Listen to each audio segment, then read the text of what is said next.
Shalini TV நேயர்களுக்கு வணக்கம். ஆனி மாதம் சிம்ம ராசி பலன்களை பார்ப்போம். சிம்ம ராசிக்கு பாருங்கள், 10ல் குரு இருக்கிறார், லாபஸ்தானத்தில் சூரியன் இருக்கிறார், புதன் இருக்கிறார், சுக்கிரன் இருக்கிறார். ஆக இந்த சிம்ம ராசிக்கு இந்த மாதம் லாபத்தில் 3 கிரகம் இருக்குது. ராசி அதிபதி சூரியன் போய் லாபத்தில் இருக்கிறார். ஆக குலதெய்வத்தோட அருளால் இந்த சிம்ம ராசிக்கு இந்த மாதம் முழுவதும் யோகமான மாதம்தான். அதாவது 7 சனி இருக்கிறார், நம்மளை பார்த்துக்கிட்டே இருக்கிறார். அவர் நம்மளுக்கு சோம்பல் கொடுக்குறார், காரியத்தடை பண்ணுறார், கணவன் மனைவி வகையில் தண்ட செலவுகள், உடல் உபாதை இதெல்லாம் கொடுத்துக்கிட்டு இருக்கிறாரு. நம்மளை எந்த காரியத்தையும் நடக்க விட மாட்டேங்கிறாரு. நமக்கு சனி பகவான் கண்டக சனி இல்லைங்களா? ஆகையினால் இந்த மாதத்தை பொறுத்த வரைக்கும் லாபத்தில் இருக்கிறதுனால இந்த மாதத்தில் நமக்கு நல்ல பலன்கள்லாம் நடக்குங்க. 10ல் இருக்கிற குரு தனஸ்தானத்தை பார்க்குறார், தன பிராப்தம் ஏற்படும். 4ஆம் இடத்தை பார்க்குறார், சொத்து சுகம் வண்டி வாகனங்கள் இது சம்பந்தமாக வாங்க வைக்க இந்த வேலையெல்லாம் நடக்கும். அடுத்தது பாருங்கள், 6ஆம் இடத்தை குரு பார்க்குறார். பெரிய கடன் வாங்கி சின்ன கடனெல்லாம் தீர்க்கணும். அந்த மாதிரி இந்த சனி பகவான் நமக்கு ராசியை பார்க்கறதுனால நம்ம மறைந்து வாழக்கூடிய நேரங்க இது. ஏன்னா கண்ட சனிங்க, களத்திரஸ்தானத்தில் போய் சனி இருக்கிறார், ஆட்சி பெற்றிருக்கிறார். இருந்தாலும் சூரியனுக்கு சனி வலுக்கக்கூடாதுங்க. கூடுதலான சிரமங்களை கொடுக்க தான் செய்வார்.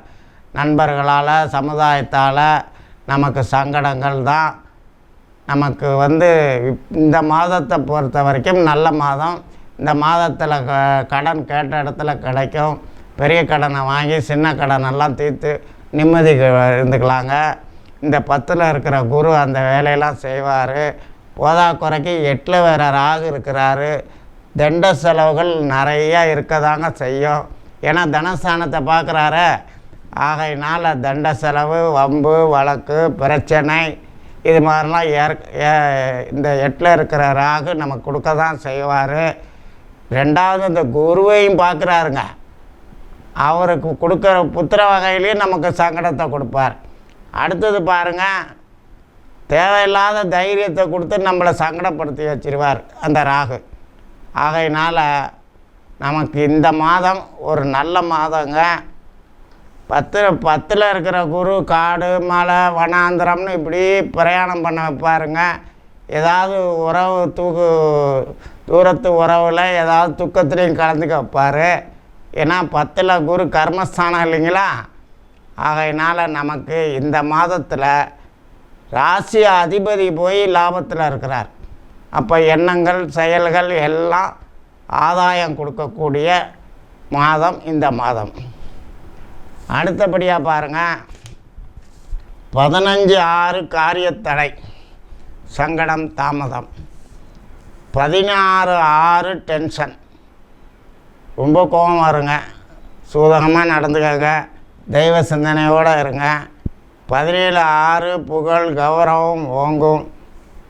18/6 சிறு சிறு விபத்து தண்ட செலவுங்க. 19/6 வாகன செலவு. 20 சோம்பல் சங்கடம் மன உளைச்சல்.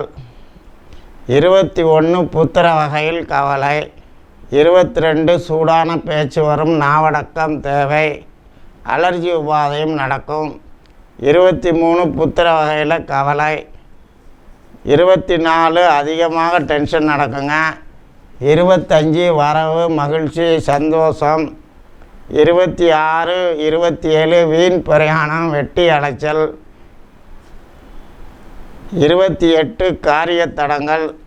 29 தண்ட செலவுகள். 30 ஆதாயம்.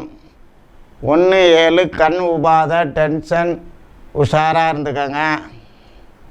2/7 வாகன வகையில் செலவு, முயற்சிகள் வெற்றி. 3/7 பிரயாணத்தில் வெற்றி சந்தோஷம். 4/7 புகழ் கௌரவம் சிறப்பு. 5/7 தண்ட செலவு. 6/7 7/7 அதிக செலவு, எக்கச்சக்கமான விரயம்.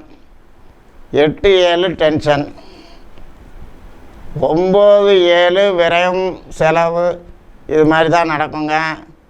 10-7 நாவடக்கம் தேவை, பேசி நஷ்டப்படுத்திக்குவோம். 11-7 நம்மளை போட்டு முடைக்கிறோம், சோம்பலாக இருக்கும், அன்னைக்கு பீடை பிடிச்ச மாதிரி இருப்போம். ஏன்னா சனி பார்க்குறாரே ராசியை. அடுத்தது 12-7 டென்ஷன், அலர்ஜி. 12 அப்படி தான், 13 அது மாரி தான். 14-7 15-7 தடங்கள், தாமதம். 16-7 வரவு, மகிழ்ச்சி, சந்தோஷம். ஆகையினால் அஷ்டம சனி இது கண்டக சனி நடக்கிறதுனாலையும் நமக்கு லாபத்தில் சூரியன் ராசி அதிபதி இருப்பதாலும் குலதெய்வம் கூட இருப்பதாலும் இந்த ஆனி மாதம் சிம்ம ராசிக்கு நல்ல மாதங்கள் தான். வணக்கம்.